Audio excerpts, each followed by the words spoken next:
Halo guys, selamat datang di podcast Ngebom Ngobrol bareng Himakom. Bersama saya Aisyah Ayu Sabila dan teman saya yang Masya Allah cantik banget. Hai, saya Emilia Susanti. Oke, bulan Ramadan adalah waktu yang sangat spesial bagi umat muslim, di mana kita memiliki kesempatan untuk mendekatkan diri kepada Allah Subhanahu wa Ta'ala dengan cara meningkatkan ibadah, mengendalikan diri, serta memperbaiki perilaku kita. Bener banget nih guys, di bulan Ramadan ini kita diwajibkan untuk menahan lapar dan haus, serta tidak lupa juga kita harus menahan hawa dan nafsu. Baik, di depan kami sudah ada narasumber yang Masya Allah luar biasa, seorang tokoh agama di Batu Raja, Ogan Komering Ulu, yakni Ustadz Muhammad Maksum. Assalamualaikum Ustadz. Waalaikumsalam warahmatullahi wabarakatuh. Gimana Ustadz, puasanya lancar? Alhamdulillah sampai detik ini puasa lancar. Nah Ustadz, kalau boleh tahu, kegiatan apa saja nih selama bulan Ramadan yang Ustadz lakukan? Alhamdulillah berhubung bulan ini adalah bulan Ramadan yang penuh mubarakah, kegiatan kita selama ini pada bulan puasa ini alhamdulillah diselingi ibadah serta pekerjaan yang lainnya. Apa Ustadz ada kendala selama puasa ini? Alhamdulillah sampai detik ini kendala tentang puasa tidak ada, tapi namanya manusia tidak akan lepas dari yang namanya kendala. Iya ya pasti. Bener banget. Baik Pak Ustadz, langsung saja ya kita ke tema kita, yaitu mengendalikan hawa nafsu di bulan suci Ramadan. Oke, yang pertama kita bakal nanya nih Pak Ustadz, gimana sih menurut Pak Ustadz hawa nafsu itu akan mempengaruhi ibadah selama Ramadan? Alhamdulillah, sebelum kita melangkah lebih jauh membahas masalah hawa nafsu, kita perlu ketahui bahwasanya hawa nafsu ini memang sengaja diciptakan oleh Allah Subhanahu wa Ta'ala untuk semua manusia, agar menjadi bekal manusia untuk menjalani kehidupan sebagai dasar untuk mengerjakan sesuatu yang memang diperintahkan oleh Allah Subhanahu wa Ta'ala, yang anukan dengan nafsu tadi. Oh, ya. Selanjutnya nih Ustadz, bagaimana cara memperkuat kemampuan kita untuk mengendalikan hawa nafsu tersebut? Untuk memperkuat mengendalikan hawa nafsu diperlukan satu ijtihad ataupun mujahadah. Mujahadah untuk bisa memaksimalkan hawa nafsu tersebut. Dikarenakan hawa nafsu tersebut netral. Senetral-netralnya yang namanya hawa nafsu. Dalam artian hawa nafsu itu ada condongnya kebaikan, juga ada condongnya ke keburukan. Berarti netral itu bukan hanya keburukannya saja ya Ustadz ya. Berarti mengandung kebaikannya juga. Contohnya apa saja nih Pak Ustadz? Contohnya yang mengandung keburukan yang namanya hawa nafsu yang memang diciptakan oleh Allah Subhanahu wa Ta'ala untuk diri manusia untuk menjalankan kehidupannya. Suatu contoh, hawa nafsu yang lebih condong ke kebaikan umpamanya. Ketika ingin kita sholat sunnah, ketika tidak dijaga nafsu tersebut, ingin melaksanakan sholat sunnah berapa rakaat pun, umpamanya sholat tahajud sampai berapa rakaat sampai lemes. Ketika waktu subuh ketiduran dikarenakan melaksanakan sholat tahajud sampai berapa rakaat sampai kelemesan. Ketika waktu sholat subuh yang namanya manusia tersebut ketiduran dan tidak sholat subuh. Ya kebanyakan kalau sudah sahur itu biasanya banyak yang tidur lagi karena ngantuk. Selanjutnya nih Ustadz, apa sih yang menjadi tantangan besar dalam mengendalikan hawa nafsu selama kita Ramadan? Yang menjadi tantangan paling besar untuk menjaga hawa nafsu ketika pada bulan puasa, kita harus bisa menyadarkan. Kita harus berpikir untuk bisa mengendalikan hawa nafsu tersebut. Dikatakan apa?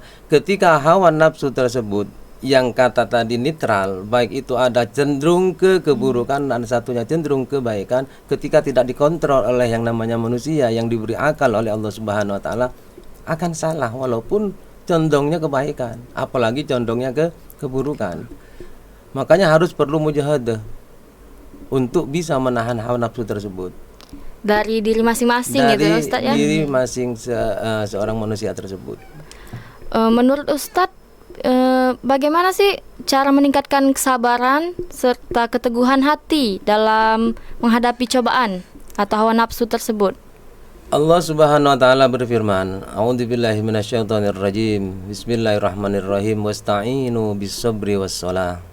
Ini yang diperintahkan oleh syariat untuk menahan hawa nafsu. Wasta'inu, dan mintalah tolong bis-sabri dengan kesabaran. Was-shalat, serta salat. Jadi ketika kita ingin mengendalikan hawa nafsu, perbanyak sabar dan salat. Apalagi sekarang momennya memang bulan Ramadan yang diperintahkan Allah Subhanahu wa taala untuk memperbanyak ibadah. Dikarenakan ibadah pada bulan Ramadan akan dilipat gandakan pahalanya. Masya Allah. Kalau dari menurut cara Rasulullah sendiri gimana sih Rasulullah tuh mengendalikan hawa nafsunya, Pak Ustadz? Alhamdulillah, baginda Rasulullah Sallallahu Alaihi Wasallam sebagai panutan umat Islam di seluruh dunia, beliau mengajarkan kepada umatnya dalam mengendalikan hawa nafsu yang memang sengaja diciptakan oleh Allah untuk diri manusia semua. Ini Rasulullah Sallallahu Alaihi Wasallam memperbanyak zikir, memperbanyak takarrub kepada Allah. Apalagi beliau Rasulullah Sallallahu Alaihi Wasallam memang diciptakan Allah, innama bu'istu liutammima makarimal akhlak. Ini poin terpenting bagi baginda Rasulullah SAW. Bahwasanya Rasulullah SAW memang diutus untuk menyempurnakan akhlak. Akhlak ada hubungannya dengan hawa nafsu tadi, dan hawa nafsu itu harus dijaga oleh yang namanya manusia itu sendiri. Tadi kan Ustadz berbicara mengenai Rasulullah. Kan Rasulullah itu sudah mengajarkan tentang adanya zikir, doa selama bulan puasa. Nah, di sini saya mau tanya nih Ustadz, apa sih peran zikir serta doa dan meditasi dalam membantu mengendalikan hawa nafsu tersebut? Alhamdulillah, dengan berzikir Allah Subhanahu wa taala berfirman dalam satu ayatnya dalam Quran, ala bidzikrillahi tatmainnul qulub. Ingatlah, dengan berzikir kepada Allah, tatmainnul qulub, akan menjadikan hati kamu senang, hati kamu tenang. Jadi dengan zikir kita bisa menahan hawa nafsu, baik itu nafsu yang baik ataupun nafsu yang buruk atau yang buruk. Harus memperbanyak zikir. Kalau ngomong-ngomong soal hawa nafsu nih Pak Ustadz, gimana sih kalau kita puasa tapi pacaran nih? Nah, iya Ayo. benar banget nih Ustadz. Zaman Gimana sekarang itu, nih Pak Ustadz? kebanyakan kayak gitu nih Ustadz.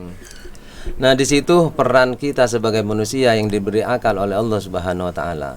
Ketika kita di satu sisi melaksanakan kewajiban yaitu puasa di bulan Ramadan 1445 Hijriah, di satu sisi melanggar apa yang namanya syariat agama yang memang pacaran dalam agama Islam ini memang tidak boleh. Walaupun itu dikasih nama dengan pacaran syariah, sebenarnya tidak boleh. Pacarannya tetap tidak boleh. Pacaran ada label syariah, kalau kan pacaran syariah lah, teman syariah lah. Iya. Jadi itu gimana Pak Ustadz puasanya itu? Puasanya tetap, ketika tidak berbuat sesuatu yang membatalkan puasa, tetap sah secara hukum, tapi bisa mengurangi pahala puasanya. Tapi tidak membatalkan, pacaran itu, puasa. Pak Ustadz. Tapi Ya. bukannya pacaran itu termasuk zina Pak Ustadz?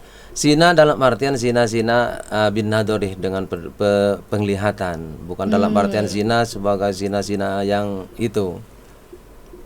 Iya. Yang perlu diketahui, puasanya tidak batal, tapi bisa mengurangi pahala puasa. Makanya Rasulullah SAW dalam hadisnya bersabda, kam min shaimin laisa min siyamihi illal ju' wal atas. Banyak orang yang berpuasa, tapi orang yang banyak berpuasa tadi ini tidak ada kedapatan, tidak ada Tidak ada yang sempurna. tidak ada yang sempurna kecuali illal ju wal atos, kecuali lapar dan dahaga. Dikarenakan apa? Dikarenakan melanggar apa yang dilarang oleh syariat. Syariat Islam. Tapi Ustadz, gimana kalau selama puasa tapi dia meninggalkan sholat gitu? Nah, gimana Sama, hukumnya, Ustaz? sama halnya tadi. Di satu sisi kita menjalankan perintah Allah Subhanahu wa taala yang bernama puasa Ramadan, di satu sisi meninggalkan apa yang diperintah yaitu sholat. Tidak Sama-sama wajib ya, Ustadz. sama-sama wajib, tidak membatalkan puasa secara dohir, tapi bisa membatalkan puasa, bisa membatalkan pahala puasanya, mengurangi. Kalau kita puasa nih Pak Ustadz, tapi zina yang Ya dalam artian pacaran lah Ustadz zaman bukan yang sekarang. itu loh, Yang mana? melakukan zina berhubungan. Kalau berhubungan, kalau Gimana itu, batal Pak Ustadz? puasanya. Batal ya Pak Ustadz. Terus ada Itu juga dosa sanksi besar kan nggak? itu kan Sanksi. Ustadz ya? Zina muhson luar biasa. Sanksinya besar banget Sanksinya luar biasa. Kalau di negeri Arab dirajam namanya. Tapi berhubung di negara kita ini negara hukum, ya. Iya benar.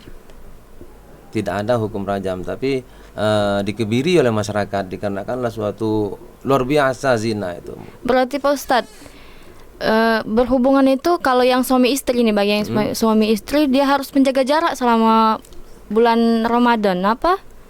Dalam hal ini Allah Subhanahu wa taala mengingatkan kita bahwasanya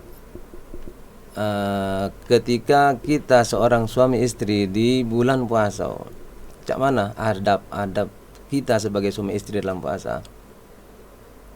Ada di situ diterangkan Allah Subhanahu wa taala, uhilla lakum lailatas siyamar rafatu ila nisaikum.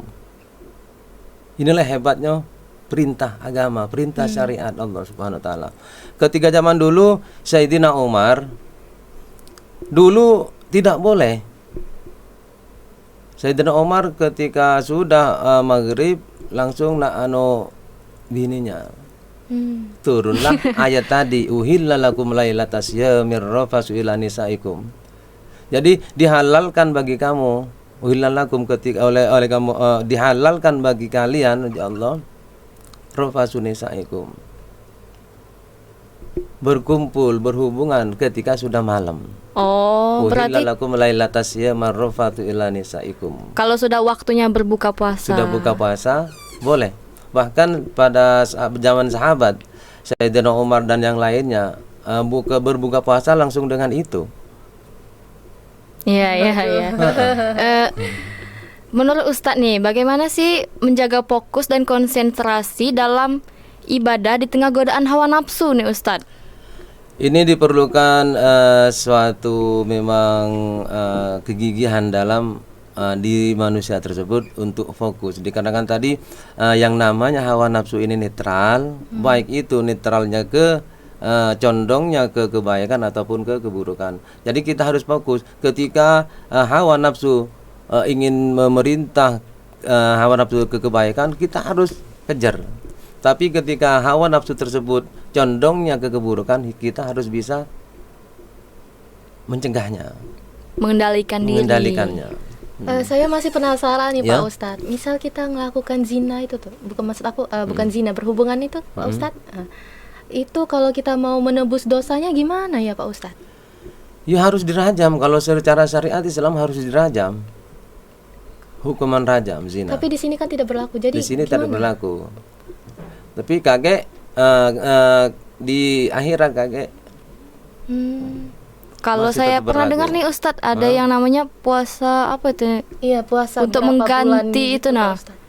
Oh ini beda kasus. Oh itu gimana Pak Ustadz? Beda kasus. Tadi zina dengan ketika suami istri di dalam bulan puasa melaksanakan hal yang memang tidak boleh dikarenakan bulan puasa, ini harus mengganti ketika sudah di luar puasa dengan berpuasa 2 bulan berturut-turut.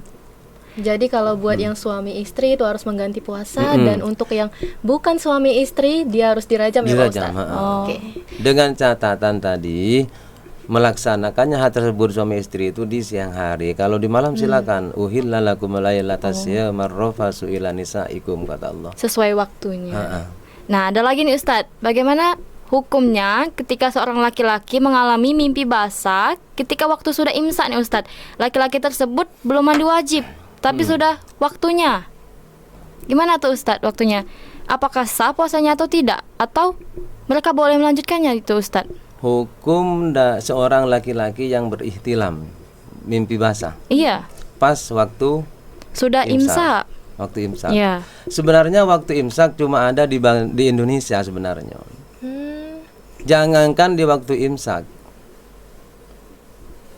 bermimpi basah, dua orang suami istri melaksanakan hal yang memang dilarang ketika waktu imsak masih boleh.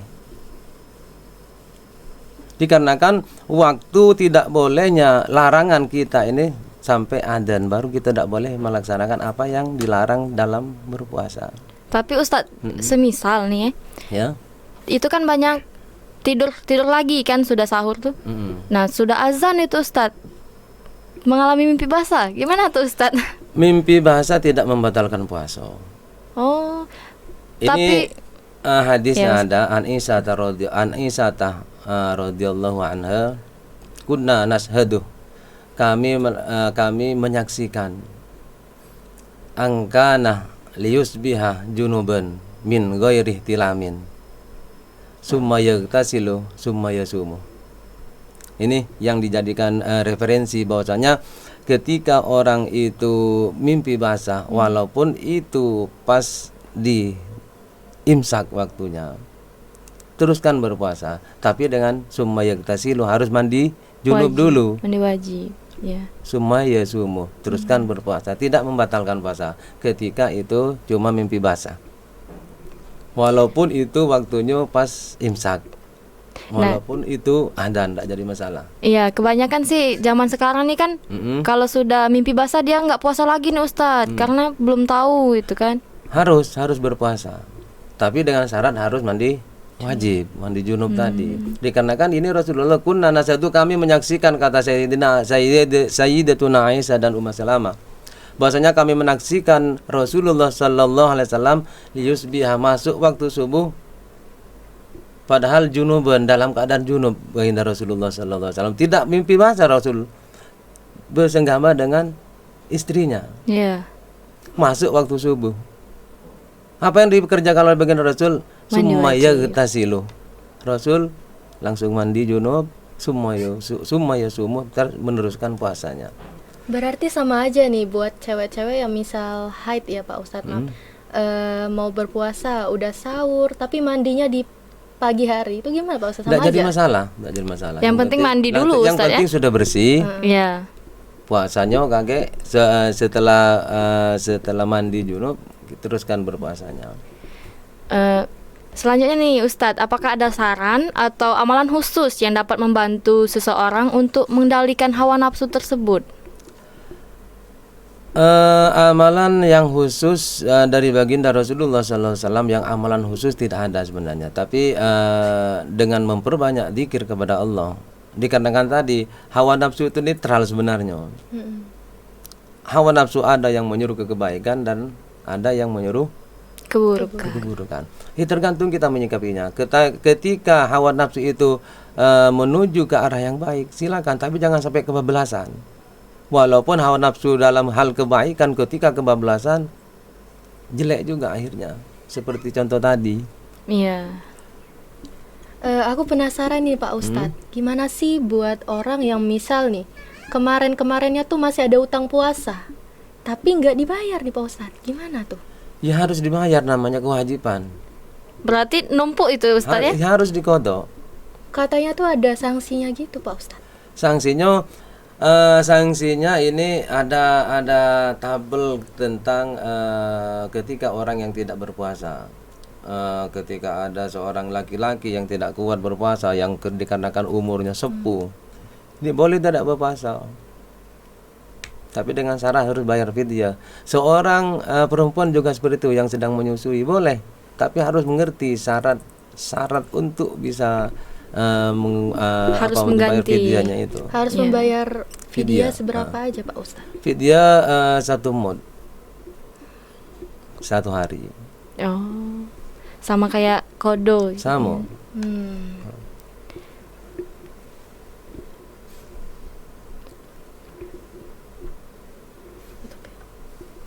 Selanjutnya nih Ustadz, bagaimana cara mendidik dan membimbing anak-anak untuk mengendalikan hawa nafsu selama 1 bulan bagi anak-anak? Kita sebagai orang tua harus bisa mendidik anak-anak, bisa memberi pelajaran, bisa memberi wejangan bahwasanya nak kalau seperti ini jangan diteruskan, nak kalau seperti ini ya monggo. Tapi kalau anak kecil itu kan belum wajib kan Ustadz ya? Tapi kalau ada yang lah sanggup boleh-boleh aja itu kan. Selanjutnya nih Ustadz, bagaimana sih cara mengatasi perasaan frustasi atau lelah saat mengendalikan hawa nafsu? Disitulah tantangan kita sebagai manusia. Allah Subhanahu wa taala berfirman wala tayasu mir rauhillah. Kita memang tidak boleh berfrustasi. Frustasi memang tidak boleh. Apa kiat kita untuk tidak berfrustasi, untuk menahan hawa nafsu tadi itu? Ya perbanyak ibadah kepada Allah Subhanahu wa taala, perbanyak zikir kepada Allah Subhanahu wa taala. Insyaallah dengan kita banyak berzikir, kita banyak beribadah kepada Allah, insyaallah kita akan diberi kekuatan untuk bisa menahan hawa nafsu, dalam hal ini nafsu yang lebih condong ke keburukan. Apa benar nih Pak Ustadz, kalau bulan puasa itu iblis-iblis dan jin-jin, setan-setan itu dikurung Pak Ustadz? Iya nih Ustadz. Hadisnya memang benar. Hadisnya atakum syahrun mubarakun yuftahu fihi abwabus sama wa yughlaqu fihi abwabul jahim wa tughallu bihi syayatin. Hadisnya benar, tapi pengertiannya dalam hal ini setan dibelenggu, dalam artian umat manusia pada bulan Ramadan ini insya Allah kebanyakan beribadah kepada Allah Subhanahu. Jadi untuk melaksanakan apa-apa yang maksiat ataupun yang untuk melanggar perintah syariat yang telah ditetapkan oleh Allah Subhanahu kan tambah sedikit.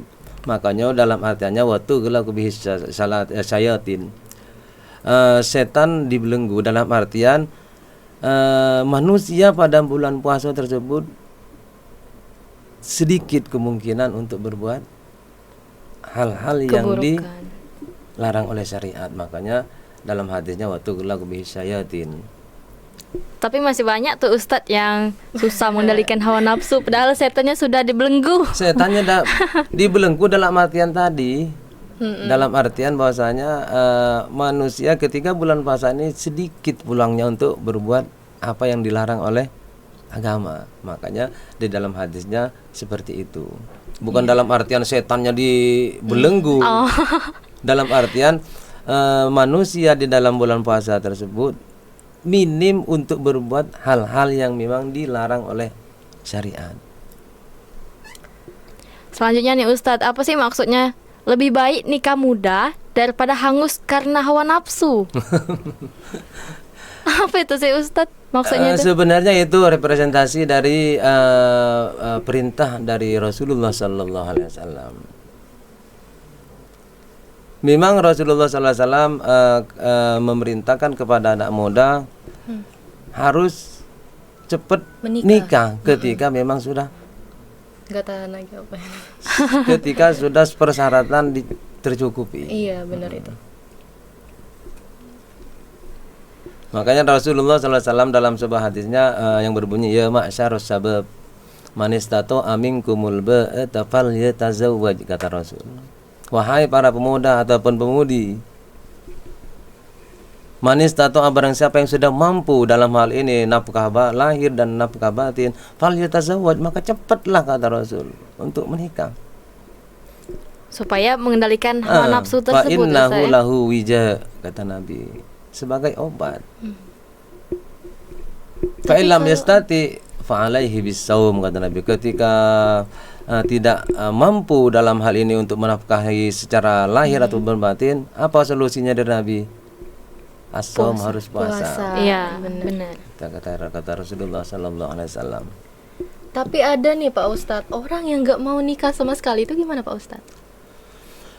Di kalangan salafus soleh banyak memang yang tidak menikah, tapi alasannya bukan alasan beliau tidak menikah seperti Imam Nawawi, tidak umur 45 tahun beliau kan tidak nikah dikarenakan saking kesibukan beliau dalam mengarang kitab ini sampai lupa nikah.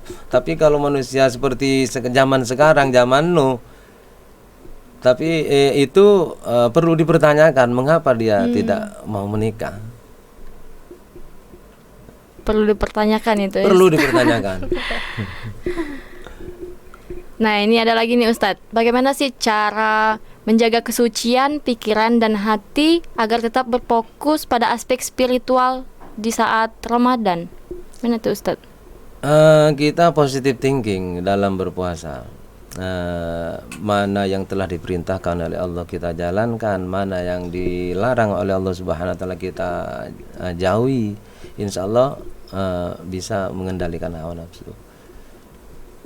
Jadi masih tergantung diri masing-masing. Dikarenakan manusia dikasih oleh Allah akal untuk benar. Berpikir. Makanya dalam Al-Quran afala yatadakkarun, afala yatafakkarun, banyak ayat-ayat yang menerangkan hal tersebut. Jadi kesimpulannya nih apa Pak Ustadz untuk mengendalikan hawa nafsu, kesimpulannya tuh? Kesimpulannya tergantung pada diri manusia masing-masing. Ketika hawa nafsu tersebut lebih condong ke hal kebaikan, usahakan jangan sampai melampaui batas. Dan sebaliknya ketika hawa nafsu tersebut condong ke keburukan, harus bisa menahannya. Karena sudah ada perintah dari Allah Subhanahu wa taala. Suruh jangan mengikuti hawa nafsu yang keburukan. Jadi teman-teman, jadi hawa nafsu itu sebenarnya emang udah jati diri manusia ya. Sudah punya jati diri semua manusia, nafsu. punya manusia. Iya benar. Jadi cuman caranya kita aja. Tergantung diri masing-masing cara mengendalikannya itu. Yaitu dengan beribadah kata Pak Ustadz tadi, zikir, doa, banyak-banyak berbuat kebaikan di waktu bulan Ramadan. Terus itu hawa nafsu itu bukan hanya keburukan, tetapi juga ada hawa nafsu itu kebaikan. Terus apalagi tuh? Hawa nafsu itu bersifat netral. Iya benar. Dan ini perlu ditegaskan bahwasanya masalah hawa nafsu bagaimana di lingkungan sosial akibat dampaknya terhadap manusia itu sendiri. Makanya di dalam kitab-kitab klasik, di dalam kitab Ta'limul Muta'allim diterangkan anil mar'i la tas'al wasal an qarinihi fa innal qarina bil maqarini tadi. Ketika kita ingin mengetahui seseorang, jangan nanya ke seorang tersebut, tanyalah kepada kawannya. Inilah luar biasanya lingkungan. Lingkungan mempengaruhi orang yang ada di lingkungan tersebut. Jadi kalau pengen tahu seseorang, jangan nanya ke seorang tersebut, tanyalah ke kawannya, ke lingkungannya. Gampang. Islam luar biasa. Tapi kita umatnya ini yang kadang melupakan ajaran-ajaran yang telah diperintahkan oleh Allah dan Rasulnya. Padahal simpel Islam, tidak repot, tidak merepotkan. Kitanya sendiri kadang yang membuat repot. Iya benar sekali.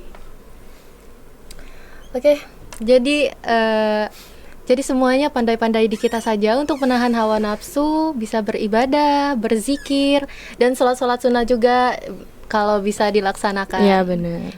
Jangan sunnah aja ya Pak Ustadz, wajib. Nah, juga. yang wajib jangan juga tinggal ya, benar sekali. Hmm. Nanti bisa mengurangi pahalanya.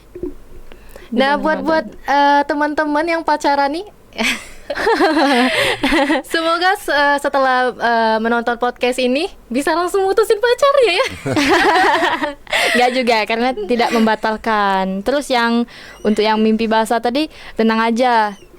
Itu Bisa tidak membatalkan. puasanya. Iya, bisa lanjut asalkan dia mandi wajib.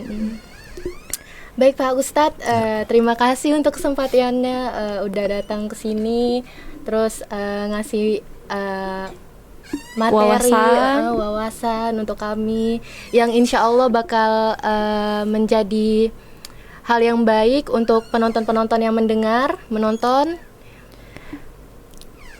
Oke, untuk teman-teman jangan lupa like, komen, dan subscribe YouTube channel kita yaitu Himakom dan juga Unbara TV. Sampai jumpa di Next podcast. podcast selanjutnya. Bye bye. Bye.